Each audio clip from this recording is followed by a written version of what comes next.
We just had the national elections in 2022. But meron ulit.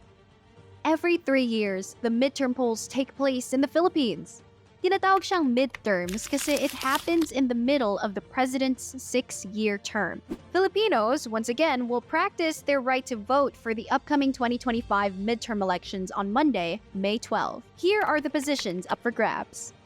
12 senators, 63 representatives for party lists, 254 representatives of legislative districts, 82 governors, 82 vice governors, 840 provincial board members, 149 city mayors, 149 city vice mayors, 1,690 city councilors, 1,493 municipal mayors, 1,493 municipal vice mayors, 11,948 municipal councilors, 25 BARMM members of the parliament, 40 BARMM party representatives, with a total of 18,320 national and local positions. So, bakit nga may midterm elections? When you say it's midterm elections, it's normally anchored on the term of the Philippine president. We borrowed it from the American model, in which the midterm normally signals an assessment of the incumbent president's performance by way of whether the candidates that the president supports will eventually win. So it's kind of a barometer of whether the voting public perceives the president as doing well. We have to have a periodic election every 3 years to elect members of Congress, local government officials, and senators. Well, of course, the ones who will win in the Senate will be serving for 6 years, and that's going to affect our lives mainly because they will be legislating on policies that will have an impact nationwide.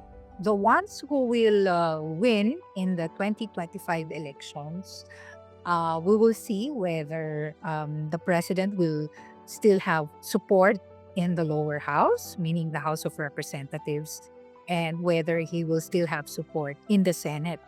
Why is it relevant? Because the incumbent president still has 3 years in power, and he still has a lot of his agenda left to accomplish. Since there is a pending trial in the Senate on Sara Duterte's impeachment case, then whoever wins in the Senate can actually be the judge, no, in the impeachment trial that's going to be held. As a voter, we should also, while most of the discourse on social media and on traditional media are about the senatorial elections, we should also focus our attention on the local government level. The local level officials determine whether we will have peace and order in our communities, whether we will have a clean environment, and whether our garbage is collected frequently and more efficiently.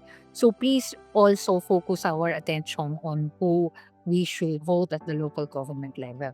The right to vote has been a long and arduous journey, especially for women. So we vote not just because we support certain candidates. We vote not just because it is our right, but we vote because we should honor the people who have dedicated their lives to struggle for the right to vote.